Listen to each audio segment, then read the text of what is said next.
Bonjour, amis culés. Avant de commencer, n'oubliez pas de vous abonner à la chaîne. Sans plus tarder, plongeons directement dans le vif du sujet. Le Barça a été sanctionné par l'UEFA pour non-respect du fair-play financier. Pensez-vous que si c'était l'équipe blanche de Valdebebas, la rigueur serait la même? Comprenons la situation. Dans les coulisses, Szczęsny a accepté de renouveler avec le Barça. Découvrez pour combien de temps sera son nouveau contrat et comment Hansi Flick a réagi avec colère face à la prolongation de Nico Williams. L'entraîneur avait parlé personnellement avec le joueur et tout était convenu, mais regardez ce qui s'est passé dans les coulisses. Et parlant de coulisses, après la prolongation de Nico Williams, le Barça travaille déjà sur le plan B et a deux options. Amis culés, qui aimeriez-vous voir avec le maillot blaugrana? Notre ami André vous apporte toutes les nouveautés. Selon la source officielle de l'UEFA, le FC Barcelone a été sanctionné de 15 millions d'euros pour violation des règles du fair-play financier. Et oui, culé, c'est maintenant officiel. Ce qui n'était qu'une rumeur de couloir a été confirmé par l'instance suprême du football européen, qui a décidé de jouer dur avec notre club. Selon l'UEFA, le Barça a dépassé la limite des dépenses autorisées lors des saisons 2023 et 2024, présentant un déficit financier supérieur au seuil toléré. La punition ne se limite pas à l'amende élevée. Le club ne pourra pas non plus inscrire de nouveaux joueurs sur la liste des compétitions européennes comme la Ligue des Champions, à moins que le solde des transferts soit positif. C'est-à-dire que si le club veut renforcer l'équipe européenne, il devra d'abord vendre. C'est comme si on disait « Vous pouvez concourir, mais seulement si vous jouez correctement le jeu de l'argent ». Et franchement, cela semble plus une façon de freiner celui qui a de nouveau dérangé sur la scène européenne. Et bien sûr, nous ne sommes pas seuls dans cette situation. L'UEFA elle-même a informé que des clubs comme Chelsea, Aston Villa, Porto, Lyon et même le Kroduk Split ont également été sanctionnés. Mais il y a un détail curieux. Seul le Barça est devenu une nouvelle mondiale. Seul le Barça attire ce type d'attention. Pourquoi? Parce que quand le blason pèse, chaque faux pas devient un spectacle. Et le Barça est le spectacle. Mais sans amende. Mais ne pensez pas que le club est resté les bras croisés en regardant la tempête passer. La direction a agi rapidement et a signé un accord de conciliation avec l'UEFA, s'engageant à corriger la situation financière avant la fin de la saison 2026 à 27.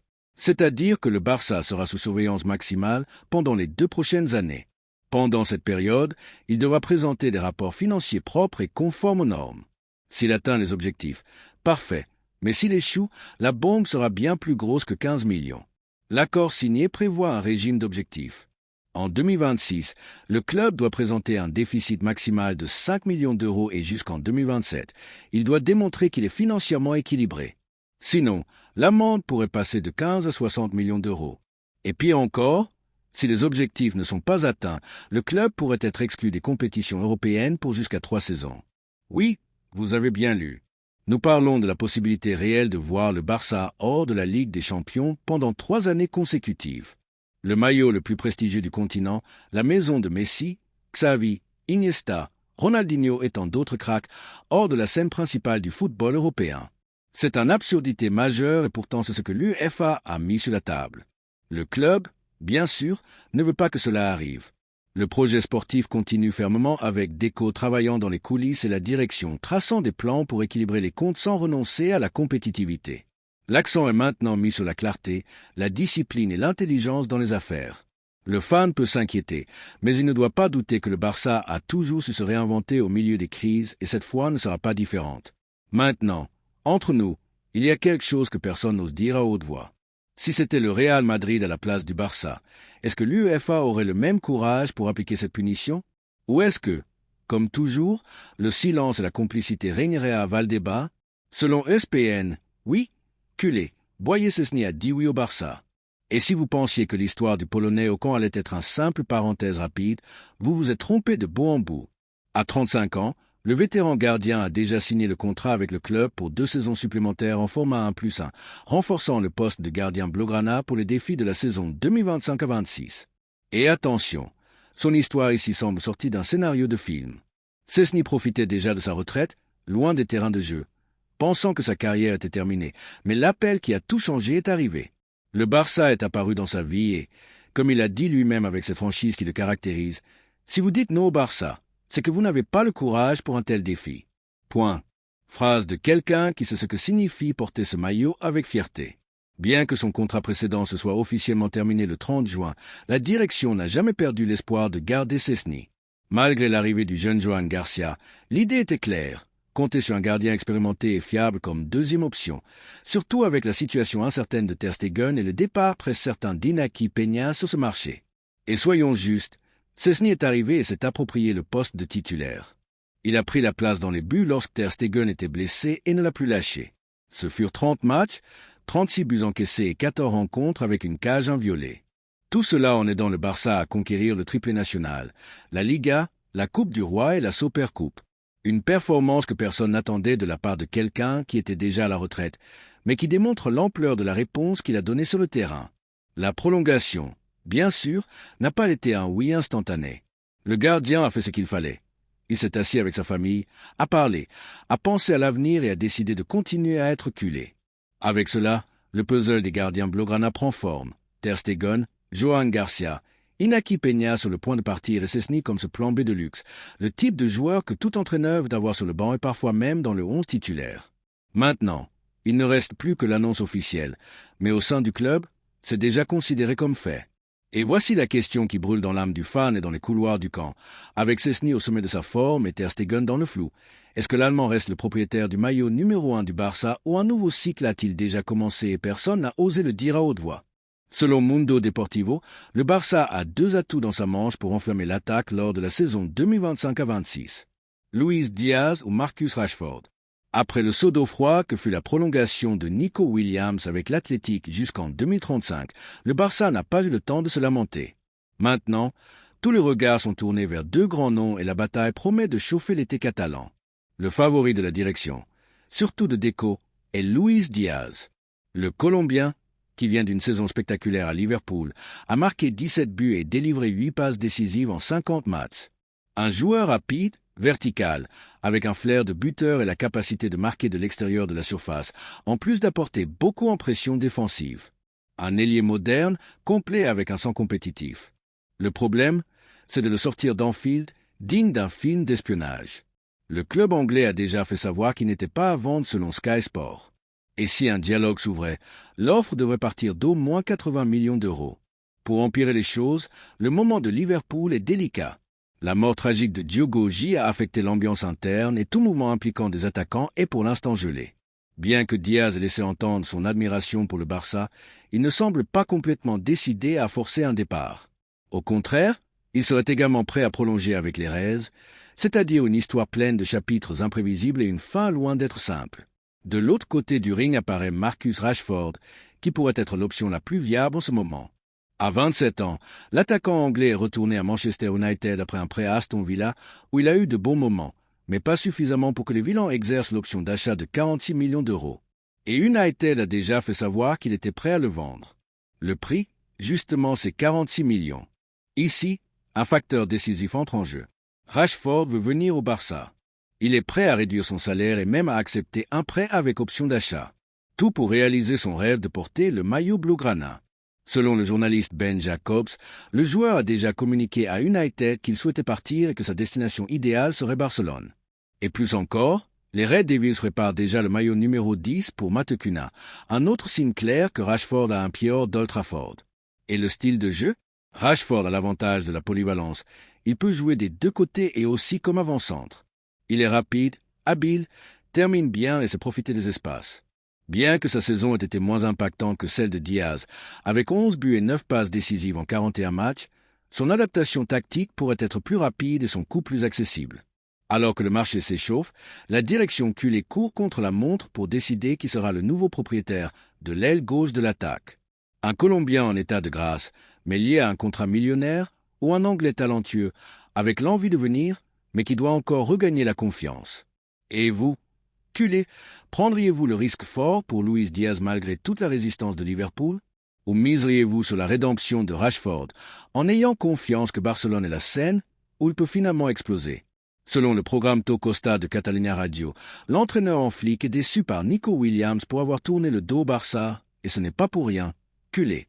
Quand tout semblait sur la bonne voie, quand le maillot était déjà pratiquement plié avec son nom, l'attaquant de l'Athletic Club a fait un revirement de telenovela mexicaine, a prolongé avec les Basques jusqu'en 2035 et a laissé Flick et tous les fans blaugrana les mains vides. Cela allait être une fête au Camp Nou. L'arrivée de Nico allait être le grand atout de ce nouveau projet de reconstruction mené par Flick. Et l'Allemand croyait vraiment que le numéro 10 de la Roja serait une pièce clé dans le schéma offensif du Barça. Mais ce qui semblait être un rêve s'est transformé en frustration. Selon Tocosta, des personnes proches de l'entraîneur indiquent que le grand méchant de cette histoire aurait été l'agent du joueur, Félix Tinta, qui aurait fermé les portes à l'accord avec le Barça, même lorsque tout semblait aligné. Et ainsi, ce qui était presque s'est évanoui. Pour empirer les choses, ce n'était pas seulement une spéculation de la presse.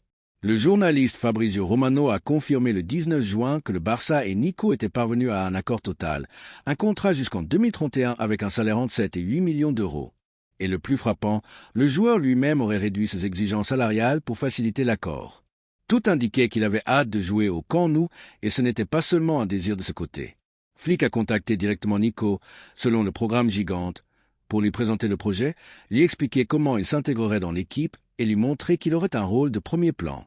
De plus, le journaliste et du Velasco Junior de El Chiringuito a révélé que Nico lui-même avait communiqué à l'Athletic son désir de porter le maillot du Barça. Tout semblait être une question de temps, mais alors ce fantôme qui hante les bureaux du club est réapparu, le maudit fair-play financier. Le Barça n'a pas pu garantir qu'il pourrait l'inscrire en toute sécurité en raison de la règle du 1 pour 1 et de revenus encore indéfinis.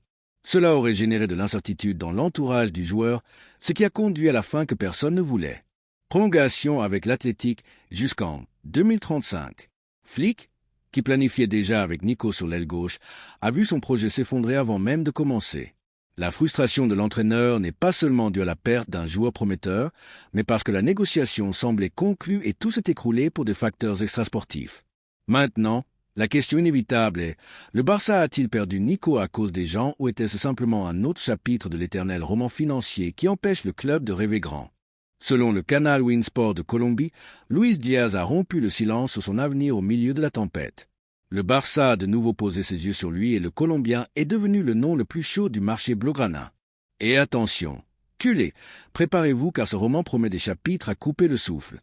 Après le non inattendu de Nico Williams, qui a préféré rester dans le confort de l'Athletic Club jusqu'en 2035, le Barça doit agir rapidement et parmi toutes les options du marché, le favori de Deco et compagnie est Luis Diaz, la star de Barranca qui a conquis en fil avec des dribbles, des buts et de la personnalité. Mais veut-il vraiment venir? Dans une interview avec Winsport, Diaz a répondu avec un certain mystère sur son avenir à Liverpool. On ne sait encore rien. Nous sommes là à parler avec la direction. Nous sommes tranquilles où je suis, seulement en parlant en direct. Non, et ce n'est pas la première fois. Ces dernières semaines, le Colombien n'a pas écarté l'idée de partir, mais n'a pas non plus fermé la porte à une prolongation avec Liverpool. Un véritable jeu d'échecs. Et celui qui connaît le marché sait que lorsque le joueur parle peu, c'est parce que beaucoup se passe en coulisses, mais cette fois le ton était plus mesuré pour une raison très forte. La mort tragique de Diogo J a profondément secoué le vestiaire des Reds, en particulier Luis Diaz, qui était très proche de l'attaquant portugais. Il a raconté, ému, c'était très dur, un coéquipier fondamental dans mon arrivée. Sa famille m'a accueilli. Quand je me suis réveillé et que j'ai vu la nouvelle, j'ai vraiment pleuré. Face à cette douleur, il est compréhensible que tout mouvement concernant l'avenir de Diaz soit pour l'instant en pause. L'ambiance à Anfield est en deuil et le Colombien a clairement indiqué que sa priorité pour l'instant est de respecter l'environnement et de soutenir la famille de son ami. Mais le football ne s'arrête pas et l'intérêt du Barça reste ferme. La direction voit en Diaz le remplaçant idéal pour la place laissée par Nico, un joueur qui allie qualité technique, explosion physique et engagement tactique. Et selon les rumeurs dans les couloirs, le numéro 7 de Liverpool ne verrait pas d'un mauvais œil un nouveau défi au Camp Nou. Le problème, c'est que Liverpool ne rendra pas les choses faciles. Les premières informations indiquent que le club anglais n'a pas l'intention de le vendre, à moins qu'une offre irréfusable n'arrive. Le prix minimum, 80 millions d'euros. Tout cela pour essayer d'équilibrer les comptes après les recrutements millionnaires de Frimpong et Wirtz Kerke. Maintenant, la question qui reste en suspens est, le Barça a-t-il les ressources suffisantes pour mener à bien une opération de cette envergure, ou ce nouveau plan finira-t-il par le même chemin que Nico Williams et s'échappera-t-il une fois de plus entre les doigts? Selon le journal Sport, le Barça a explosé d'indignation face à la décision finale de Nico Williams. Et ce n'est pas pour rien. Amiculé, le jeune homme qui avait un pied au camp a préféré prolonger avec l'Athletic jusqu'en 2035, laissant dans l'air une sensation de trahison qui est encore difficile à digérer dans les couloirs blaugrana. Et attention, ce n'est pas seulement la décision qui a dérangé, mais la manière dont tout s'est passé. Le Barça a appris la prolongation de l'attaquant par Internet via une publication sur les réseaux sociaux de l'Athletic et non par un communiqué direct de Nico ou de son représentant. Manque de respect, manque de professionnalisme. Le sentiment au club est qu'il a été utilisé pour gonfler un contrat plus juteux avec l'équipe basque et cela, mon ami, a fait plus mal que les 58 millions d'euros de la clause qui étaient déjà prêts à être payés. Vous vous souvenez du feuilleton Mbappé-Real Madrid? Eh bien, ici à Barcelone, on fait déjà des comparaisons. Il a été dit que Nico avait un accord verbal avec le Barça, un contrat jusqu'en 2031, un salaire entre 7 et 8 millions d'euros par saison. Il ne restait plus que la signature. Mais ce qui est arrivé ensuite a été un tournant dramatique dans l'intrigue, des pressions de l'Athletic, des exigences financières hors de la réalité actuelle du Barça, selon des sources internes, une liste de garanties absurdes demandées par l'entourage du joueur. Et maintenant, amis fans, la question reste en suspens. Le joueur voulait-il vraiment venir au camp ou a-t-il seulement utilisé le nom du Barça pour gagner un avantage avec son propre club?